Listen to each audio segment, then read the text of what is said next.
This is Midrash Yitro, entitled What's Common to Every Convert's Journey.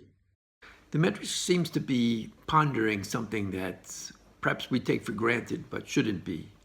You know, you've all heard stories of people, maybe soldiers in battle who were saved, or people who had terrible accidents or a life-threatening disease, and they came out of it and it was a life-changing experience. That's understandable, but our parsha is about someone who didn't experience anything. He just heard about it. Vayishma Yitro. He heard about what happened to the Jewish people, and he converted to Judaism. And the Midrash seems to be pondering, how is this possible?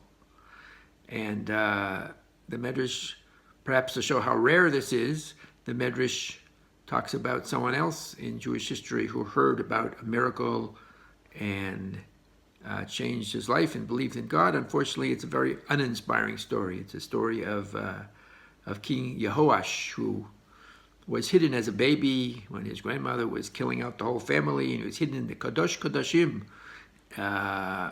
And when he was 7 years old, he was crowned king, and then he started out as a good king, but then someone told him, hey, you know, if you were in the Kodesh Kodashim, you must be God. And he heard it, and he believed it. And then everything went downhill. He killed his own son-in-law, who was a Navi and a Kohen. That's what we mentioned on Tisha B'Av in Lamentations.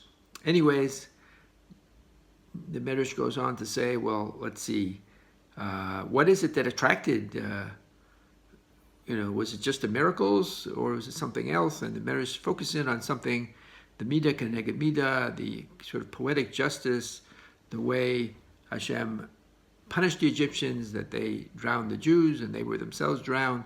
That also seemed to impress Yisro a lot. At one point in the Parsha, Moshe is told that Yisro is on his way with your wife and kids, and the Midrash wants to know who told. How did Moshe find this out? Who told him? So there are different opinions in the Midrash. A messenger came or a letter came, but the third opinion, it's very beautiful. It says God himself told Moshe that Yisro is on his way. Plus, he delivered the following message: Anihu shekiravti liYisro v'lo rechativ afata adam sheba etzlecha etgayer karvenu v'al techikenu. I want you to know, Moshe, for all time, that you have to welcome the convert just like I was makarev. I brought Yisro along on his journey, and I didn't chase him away, so you also have to be makarev people and not chase them away. So that's a beautiful thought. And I must say that the Midrash is pondering how we could have changed his life by hearing something. I'd like to share a story. My wife and I are zochet to host many guests, and we often have gerim, converts. And there's a story of a woman who came to our table. She was in a wheelchair from South America. She had polio as a kid, and she said because she was in the hospital for so many years, in and out, she used to watch a lot of TV.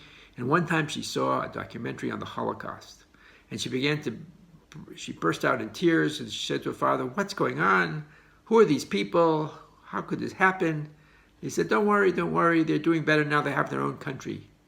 And she just resolved, for some reason, something drove her to find out more about who are these Jewish people, what are they about, and she studied for years, and then she got well enough and could maneuver in her wheelchair. She came to Israel, and as soon as she got here, she felt she was home.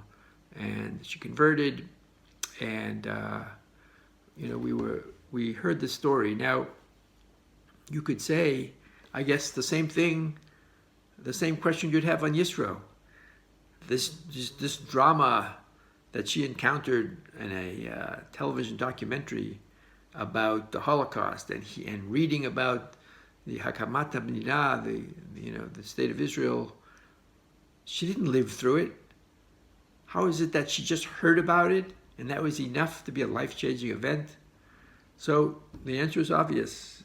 It's what God said to Moshe, that it seems that evidently God walks hand in hand with every convert on their journey to Judaism. Have a great Shabbat.